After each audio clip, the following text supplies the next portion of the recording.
এখনো না, আজকের যুগে দাঁড়িয়েও আমাদের দেশে এমন অনেক পরিবার আছে যেখানে কিন্তু মেয়েদের জন্মানোটা একটা অশুভ বলে মনে করা হয়। সেক্ষেত্রে মেয়েদের জন্মদিন তো তারা পালন করেনই না, বরং তার থেকেও বেশি খারাপ মনে করে। সেই দিক থেকে আমি কিন্তু অনেক বেশি ভাগ্যবতী। হাই, আমি রঞ্জনা, চলে এসেছি একটা নতুন মিনি ব্লগে। আর আজকের এই 1 মিনিট মিনি ব্লগে আমি তোমাদের দেখাবো আমার জন্মদিনের কিছু কিছু স্পেশাল মুহূর্ত।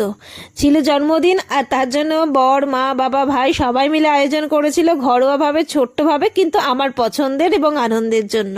শুধু জন্মদিন নয়, আজকে আমার বাবা মা কিন্তু সারা জীবনই চেষ্টা করে গেছেন আমি যাতে সারা জীবন কিভাবে আনন্দে থাকতে পারি, খুশিতে থাকতে পারি, সেই চেষ্টাই করে এসেছেন। আজও তাই করেছেন।